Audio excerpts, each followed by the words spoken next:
Viewers all over the world, as you already know, my name is Eze-Ana. I'm only seeing to Ajara. We go to one now. Them only seeing to Ajara. Then the Restoration Evangelical Commission. On what is your good better? Is your good better? Oh, universal power is one. Angels, principalities and powers, and entities of powers. Now I be so quite well. And when I take Kowalagi, na ikeni ine chinaka chukwu abia. No chukwu keri ikeni ine. In all categories of powers. Ndo kagagwa gine wero na choirs of angels or kwezioku. Principalities and powers, the elders, Eze-Ana entities of powers, and rest of them. But they are queen of heaven. Here in Abu, cadres of powers. Then I'm here to tell you that you can enable here. Half or unke. Half or uncommon and where you home in, but as no. Mano foot ketchukwawa that flows down to earth. Now, money enable here. Money in the chukukelo, then I'll lose borrow down to earth wolf here. Money in the large all down to earth wolf here. Mano say half a be heady fan. Based on no do than aso, now would this year aso. But before I got you, Echefna, a giant two, one woman and one man can try really well. Can I get you? You got the kiss like a bomb in an answer to what do. I want to choice where I get very forward or a 3 prayer requests. I get even out and I go for the Yokunisigi. Then he made a donation to support the Eze-Ana Chuniwa.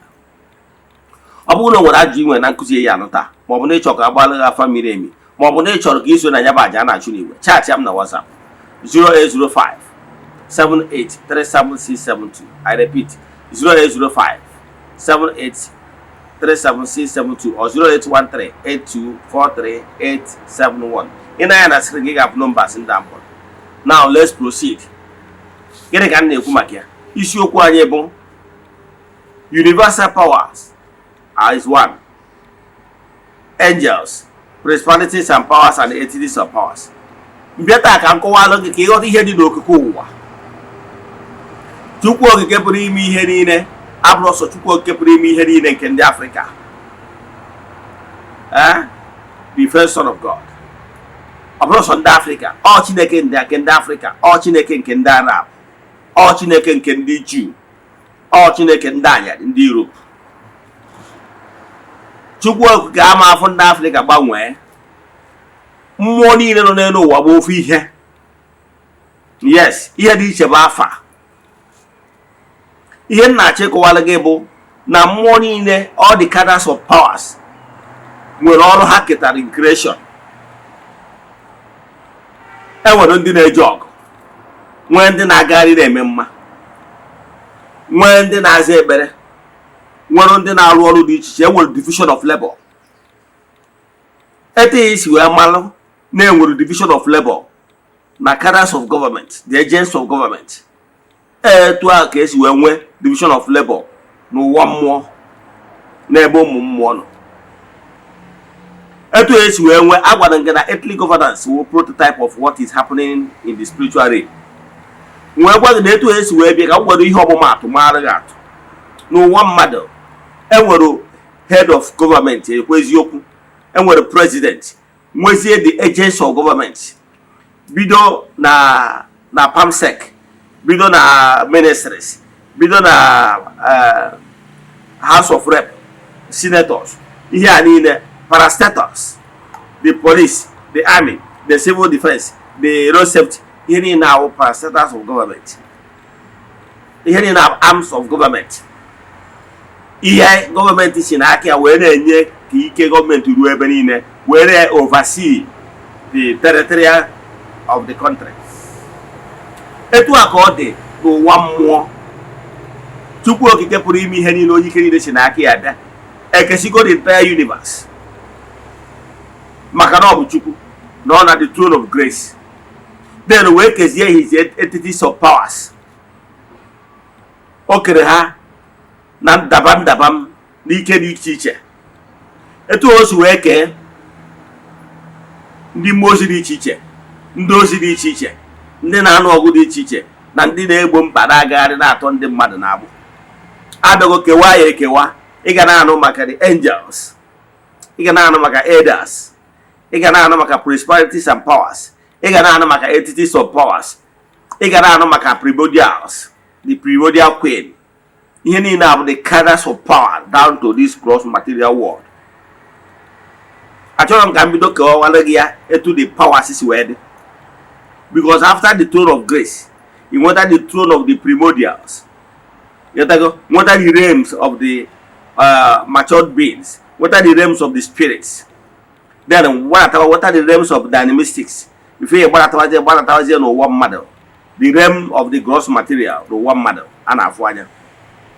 But the end na check walage etu anwa the realms is ready, and the kingdoms is ready. Case we went in our world are different kingdoms and realms.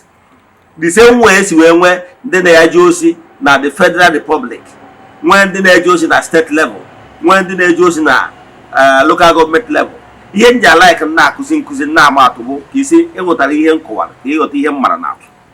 An me wotara gin kuzin me etu oge su we doga anya level also gị nọrọ, because na nghọta no nwere ndị na-eso yelem ndị nọ na higher spiritual vibrations, that level, when they can even operate the lower vibrations, when they cannot kindergarten. So I want to carry everybody along. Ihe na-achọ ịkọwara gị bụ sị n'ihe a mara na etu a ka ndị ọrụ dị iche iche na-alụ ọrụ na all the arms of government, etu a ka ọ dị n'ụwa mmụọ. Yes, ndị ụka ga-akọwara ka werekwa ihe gbara ma atụ agwa gị na-enwere 9 choirs of angels.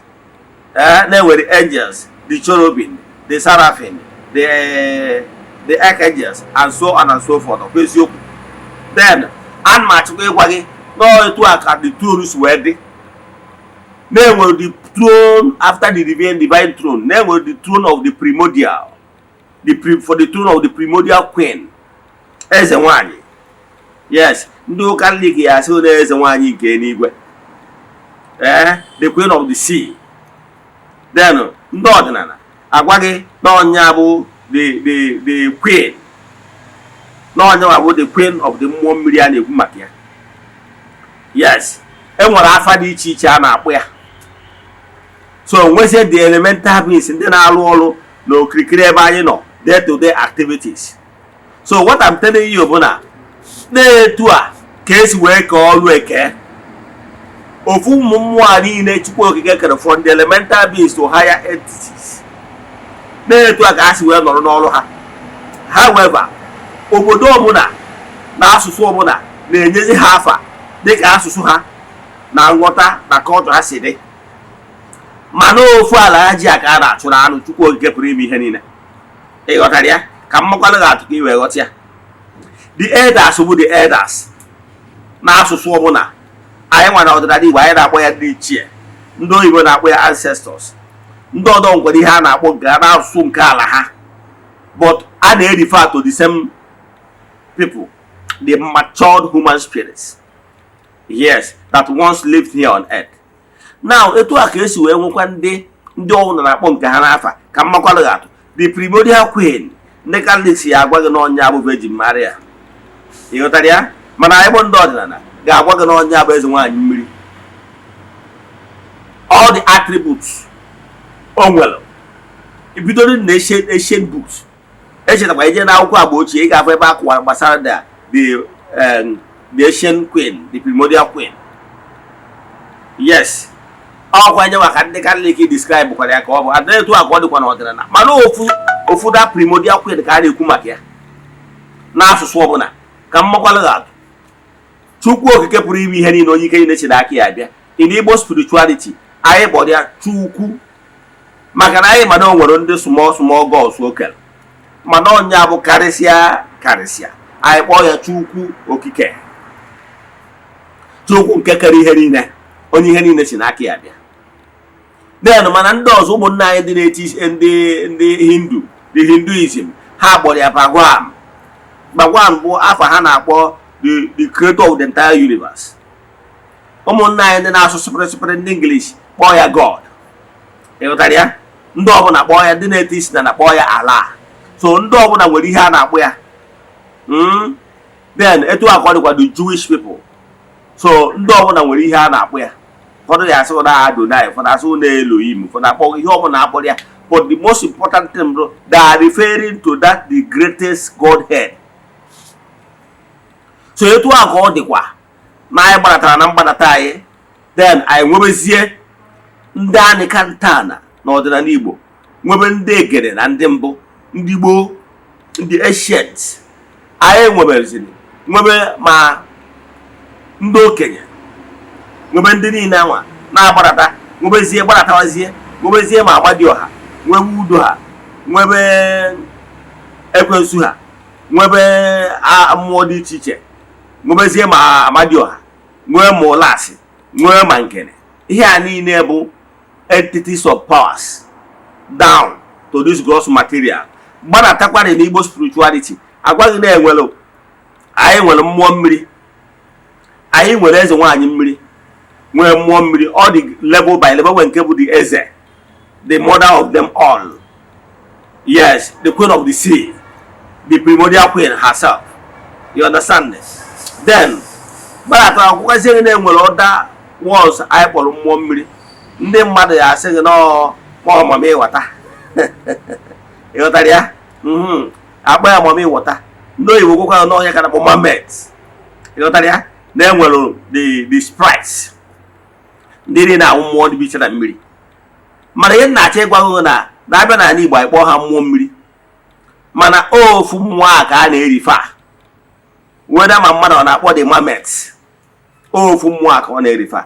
Weda ma mmadụ ọ na-akpọ the ụfọdụ asị na ọmami ghọta, ofu mmụọ a ka a na-akpọ. Weda ma mmadụ akpọrọ ndị bi n'ikuku, the sat, mmadụ akpọrọ ha ofu mmụọ, ụmụ elemental beings ka a na-ekwu maka ya. Ma ọ weda ma mmadụ akpọrọ the salamanders, ofu mmụọ ka a na-ekwu maka ya.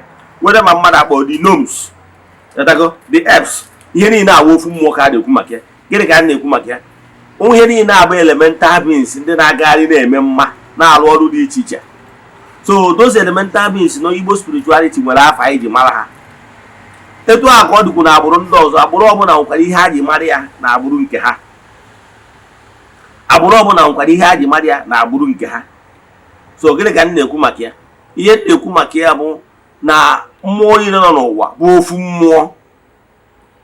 Mmụọ na-ajụ ọgụ, a na-akpọ onye kwosu, a na-akpọ ekwensu, dịazụ ikwe osu. Ọrụ ya bụ isi ka acha, isi ka alụkọ. Ndị Igbo na-akpọ ya ekwensu. Eziokwu na Shanahan mgbe ọ bịara na Nigeria be translate English Bible to Igbo version, o wee je describe devil n'ọnya bụ ekwensu. Ịghọtara ya? Then wee mezie ime ọ bụrụ na ekwensu bụ one of the deities enwe n'ala Igbo. Ije na anakụ, ụda na-akpọ anakụ, ịharụ na ha nwere ekwensu anakụ. Ịghọtara ya? So obodo dị iche iche nwegasịrị ya, ọ bụ sọ anakụ nwere ya. So etu a ka ọ dị, mana ha nwa na onwe ha bịaji ya interpret ya, kpọzie ekwensu anakụ anwa si na devil bụ ekwensu. Ịghọtara ya? So ọ bụrụ ofu at all, mana ọ wrong interpretation. Mana ihe na-achọ ịkọwara gị bụ na-etu aha ndị ụka si wee kpọọ ofu mmụọ ozi anwa, kpọọ ya Archangel Michael, ka anyị si wee kpọọ nke anyị Amadioha. Ịghọtara ya? Maka na ofu ọrụ ka ha na-abụ n'alụ. Enwekwa ndị anjelu ndị ọzọ na-agagharị na-enye ndị mmadụ, na-ezi ndị mmadụ ozi ọma. Anyị kpọọ ya ogbugbu, nne ogbugbu. So etu a ka mmụọ niile si dị n'asụsụ niile dị iche iche. Ijekwa n'India ha nwere nke ha na-akpọ, ha nwere na nke a bụ Lord Shiva. Ịghọtago? And rest of them. Mana ihe niile awụ ofu mmụọ anwa. Ihe na-achọ ịkọwa bụ na entities of powers from the light region, from elemental beings, so the primordial queen, wofu line up mmụọ anwa na-ejere Chukwu na mmadụ ozi. Mana ọ na-abụzi obodo ọbụla abịazie ha kpọtuo onye na be ha, baa ya afa ha na-aba na be ha, ka mmakwado gị ofu atụ. Na be anyị bụ ala Igbo, ọ bụrụ na anyị mụọ nwa nwoke, anyị baa ya afa based on ihe anyị na-atụ n'anya, atụba anya antecedent. Anyị nwere ike anyị baa ya Ifeanyị Chukwu, maka enwere ike onwe ihe ọrụ ebube emere mgbe a dị ime ma mgbe a mụrụ ya. Anyị baa ya Ifeanyị Chukwu. Ma onwe ihe mere mgbe ụfọdụ anyị kpọọ Chukwu Emeka ma ọ Chukwu Daalụ. ihe niile abụ afọ anyị na-aba nwoke ọbụla adọkwa na nwaanyị anyị baa Chinenye nwa abaa Ifeyi nwa abaa Ifeọma Chukwu. Then ndị Yoruba mụtakwara ofu nwa nwoke ahụ anyị mụtakwara nwere ike ịba nke nwa ha nwoke Babatunde Sheyi, ha nwekwara ike ịba ọzọ ha na-abakwa ụmụ nwaanyị. Ịghọtago? So ihe na-achịkọwara gị bụ mana ofu nwa nwoke anwa etu a ka ọ dịkwa ndị ịjọ ejekwa na be ha baa nke ha. Then etu a ka ọ dị ụmụnne anyị ndị Idoma, ha jekwa Idoma ha abakwa nke ha na-asụ be ha. Etu a ka ọ dịkwa ma ndị ọcha ma agbụrụ dị iche iche nọ n'elu ụwa, ndị ọbụla ruo ha baa mmụọ ha, mmụọ anwa bụ ezo n'ihe ha chọrọ ka mmụọ a na-alụ ha, baa ya afa n'onu ha na asụsụ be ha, mana ofu mmụọ a ka akpọtụ. Ihe na-achịkọwara gị bụ na mmụọ anyị na-akpọ udo n'ala Igbo nwere ike bụrụkwa dịse mmụọ a ka ndị India na-akpọ Lord Shiva. Ịghọtara ya? Etu a ka ọ nwere ike ijekwa n'obodo ọzọ a na-akpọkọ ya ofu afọ ọzọ mana ofu mmụọ anwa. So mmụọ na-abụ ijugoro ya afịa ọ bịara bụ ụlọ zaa afọ ụlọ ya aghọta. Ị bịagoro ụgbọ na ịkpọtụrụ mmụọ jụọ ya kere afịa, ọ sị na ya bụ identity of power say from the light region na ihe ya na-alụ na ihe ya alụ ụnụ kpọwa ya afa dị etu a. Ofu the same entity of power nwere ike ije na China, ndị China achụbụ ya kere afịa kere ihe ọ ya alụlụ fa, ọ gwaghị ife ọ ya alụlụ ha na ya bụkwa mmụọ si from the light region na ihe ya alụlụ ha kpọwakwa na ya afa dị etu a. So mana ịpụzie mmụọ a niile enwe different names mana ofu ihe a ka ọ na-alụ. Etu a ka ọ dị abịa n'ala Igbo, o nwere mmụọ nọ n'ala Igbo na-alụ ọrụ dịka ogbugbu, ije Karabarị jee Ịjọ, ha nwekwara mmụọ na-alụkwa dịse mmụọ ka ogbugbu na-alụrụ anyị, ha bakwara ya afa n'afọ Ịjọ ma ọ na-afa Karabarị. Ịghọtara ya? Achọrọ nke nkọwa ya ka o doo gị anya. Ihe na-achịkọwa n'ofu entity of power anwa, n'ofu entity of power nwere ike ịbịa n'ala Igbo a na-akpọ ya ogbugbu, o jee na Eshia a na-akpọ ya ofu ihe, o jee na Europe a na-akpọ ya ofu ihe, o jee na another planet continent a na-akpọ ya ofu ihe, mana ofu mmụọ a ịkpọ ya n'asụsụ nke gị ọnụ maka na mmụọ ka ọ bụ.